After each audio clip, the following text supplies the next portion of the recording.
maro be sika tanora malagasy fijeriko zany satria namana be tanora fandray amin'ny tanora maro be miaina ao anaty atody nataoko sary anatin'ity zavatra ty izy ty atody ty ohatrany zavatra mahafinaritra ohatr' zao ny paoziny zany io zany le boribory anatin'io mangamanga io ohatrany hoe mahafinaritra io fa ity le olona sy le fisaina le eritreritra ao anatiny ao de rehefa le miaina ao anatin'le atody ianao de inona dikan'izay zavatra zay misy sakana foana manaraka anao am'izay alehanao rehetrarehetra vo miainga ianao de fantatra hoe ka zahako ane ngita vola vo miainga ianao de fantatra hoe fa zahako ane kely tsy manam-pahaizana vo miainga ianao de fantatra hoe ka zareo protestant fa zay katolika na zay témoin na zay ne fiangonana zandrana maro be amintsika tanora zany no isika ihany no mitondra n'io atody io ao anatiny ao mietretinareo akoho kely na gana kely rehefa maraina tsy amin'ny maraina moa zany fa rehefa foy izy kotrehan'le reniny izy ao anatin'ny atody ao fa an'le gana kely ihany tsy maintsy mivoaka tao anatin'io atody io ninona ataony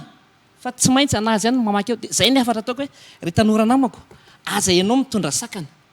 amin'ny zavatra rehetra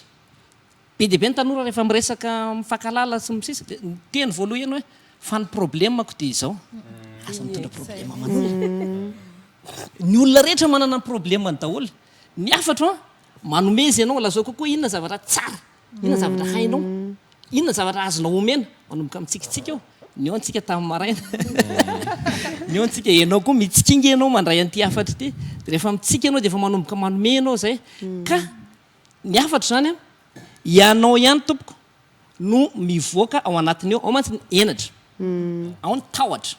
ao ny avonavona ka raha ianao mbola mifona ao anatin'io atody io de ao ianao ny raisina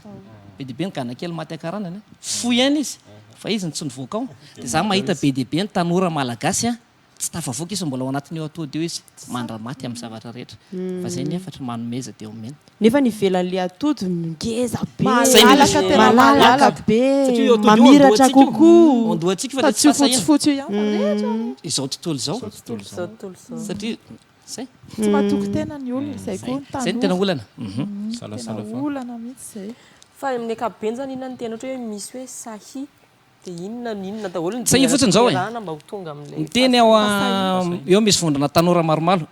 misy entana mila ampiakarina any ambany inona zavatra mitranga fampijerijery izy ny andeha sahi amandany ianao tonga de ianao no mandehana na sakanao na tsy sakanao afaka miteny anao hoe zano andeha voalohany fa hitarika namana fa zay ny atsika izy anao ndray fitenena tadionga zay manomboka raha arivo zay raha vao misy zavatra fampijerijery satria nahoana tsy ao le fatokisa-tena mahazo vaika be ny tahotra de za zay tsinitsiny ity za zay kely sy bitika ity de mipetraka ohatrao fa tonga de lazaiko hoe sahi miavaka amin'ny tsara ary ny tena feheziko mantsy ho afatra io anatin'ny video anankiray hoe manomeza de omena tsy mangata de omena fa manomeza de omena tonga de omena zao ny zavatra vitako za de mahay an'zao fa izao ny zavatra mety azonao anampiana le sakana iny eritrereto zavatra azon'ny olona anampiananao zany atao positif